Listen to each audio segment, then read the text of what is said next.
विकलेश हूं मैं और आज बात उस जगह की जहां इंसाफ की मूर्ति खड़ी है। कभी जिसकी आंखों पर पट्टी हुआ करती थी ताकि वो सबको एक जैसा महसूस कर सके। कौन अमीर है, कौन गरीब है, कौन सत्ता में है और कौन सड़क पर, उसे फर्क ना पड़े। पर अब वो पट्टी हट चुकी है।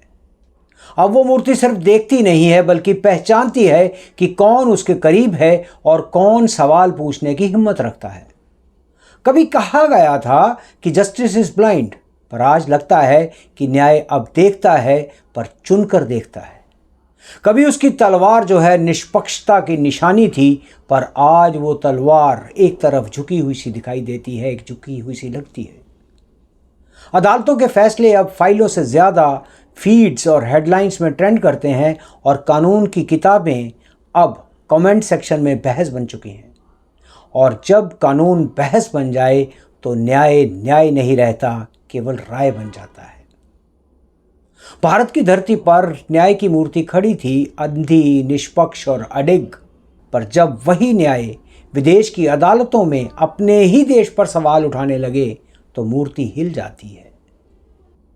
पूर्व सुप्रीम कोर्ट के जज जस्टिस दीपक वर्मा लंदन की एक अदालत में भगोड़े हीरा कारोबारी नीरव मोदी के पक्ष में विशेषज्ञ राय देते हुए दिखाई दिए। उन्होंने कहा कि भारत की जेलें असुरक्षित हैं और भारत की न्याय व्यवस्था जो है वो दबाव में है और भारत में निष्पक्ष सुनवाई नहीं हो सकती, नहीं होगी। यानी कि भारत के एक पूर्व जज ने भारत की अदालतों पर ही अविश्वास जताया। वो अदालतें जिन्होंने कभी संविधान को भगवान माना, आज उन पर उनके ही पुजारियों का विश्वास उठ गया। 2018 का साल आपको याद होगा। एक नाम जो बैंकिंग सिस्टम की आत्मा पर दाग बन गया, नीरव मोदी। 13,578 करोड़ का घोटाला, फर्जी लेटर और झूठे दस्तावेज और देश के विश्वास पर वार करके वो भाग गया। पर देश ने पीछा नहीं छोड़ा। ईडी, सीबीआई, इंटरपोल, हर संस्था सक्रिय हुई और हजारों करोड़ की उसकी संपत्तियां जब्त की गई, पैसा वापस लिया गया। और लंदन की वेस्टमिनिस्टर कोर्ट ने आदेश दिया कि नीरव मोदी को भारत में प्रत्यार्पित किया जा सकता है, यानी कि डिपोर्ट किया जा सकता है। पर तभी एक विदेशी कोर्ट रूम में एक भारतीय आवाज़ गूंजी कि भारत में न्याय नहीं मिलेगा। और उस दिन भारत की जो मूर्ति है, भारत की न्याय की मूर्ति है, उसने आंखें झुका ली। कभी कभी न्याय की भाषा इतनी तटस्थ होती है कि वो भावनाओं को सुनना ही भूल जाती है। कभी किसी अदालत की टिप्पणी किसी धर्मस्थल के प्रतीक पर होती है तो वो शब्द करोड़ों दिलों में खराश छोड़ जाते हैं। और कभी किसी की आस्था पर हंसी उड़ा दी जाती है तो कभी किसी के विश्वास को प्रतीक कहकर टाल दिया जाता है। लोग सोचते हैं कि क्या अब न्याय श्रद्धा से भी ऊपर खड़ा है, या फिर श्रद्धा अब न्याय की परिभाषा में फिट नहीं बैठती। और जब वही अदालत किसी दूसरे मामले में संवेदनशीलता की बात करती है तो जनता के मन में सवाल उठता है कि क्या संवेदनशीलता अब चुनिंदा हो गई है। और शायद इसी विरोधाभास ने जनता के भीतर वह गुस्सा जगाया जो एक दिन अदालत की चौखट पर जूता बनकर गिरा। कुछ दिन पहले आपने देखा, सुप्रीम कोर्ट के एक वकील ने मुख्य न्यायाधीश BR गवई पर जूता फेंकने की कोशिश की। और ये सिर्फ एक जूता नहीं था, ये एक विश्वास का टुकड़ा था जो अदालत की चौखट पर टूट कर गिर गया। और उससे भी बड़ा ये सवाल है कि लोग खुश क्यों हुए। सोशल मीडिया पर मीम्स बने, कमेंट्स आए और अब पता चला लोगों का गुस्सा। कंगना रनौत को जब थप्पड़ पड़ा था तो तालियां बजाई गई। रेखा गुप्ता को जब मारा गया तो जोक्स बने। पर जैसे ही किसी जज पर वार हुआ तो सब ये बोलने लग गए कि ये लोकतंत्र पर हमला है। क्या लोकतंत्र अब लोगों की पसंद और नापसंद पर चलता है? क्या न्याय की मूर्ति अब जनता के मूड से डरती है? पूर्व जज दीपक वर्मा हो या वो और नाम जो कभी संविधान के प्रहरी कहलाते थे, आज वही लोग विदेश की अदालतों में जाकर भारत की छवि पर सवाल उठा रहे हैं, भारत की छवि को धुंधला करने की कोशिश कर रहे हैं। क्या ये रिटायरमेंट के बाद का पेशा है या किसी बड़े नैरेटिव का हिस्सा है?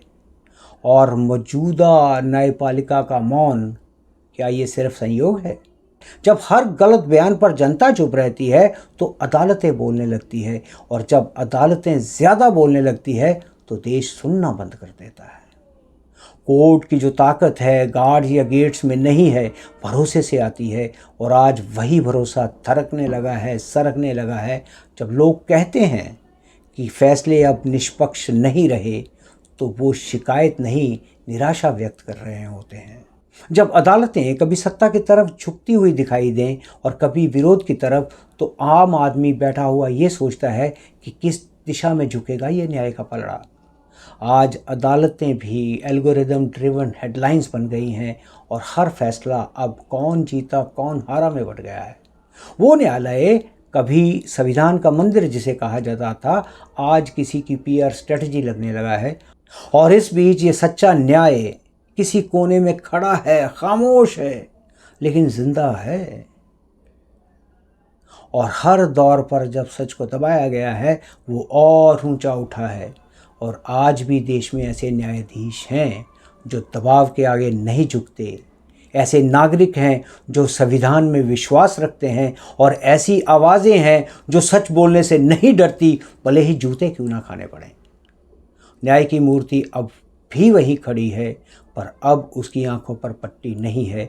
अब वो देख रही है कि कौन सच में न्याय चाहता है और कौन सिर्फ एजेंडा फैलाता है। विकलेश हूँ मैं, और ये मैं आपसे कह रहा हूँ कि अगर न्याय की आंखें खुल चुकी हैं तो अब वक्त है कि ज़मीर की भी आंखें खुलें और खोली जाएं। क्योंकि जब तक एक नागरिक अपने भीतर न्याय को जिंदा रखेगा तो इस देश की आत्मा कभी मरेगी नहीं। जूते फेंके जा सकते हैं पर न्याय की दिशा नहीं बदली जा सकती। रिपोर्टें खरीदी जा सकती हैं पर सच की कीमत कोई नहीं चुका सकता।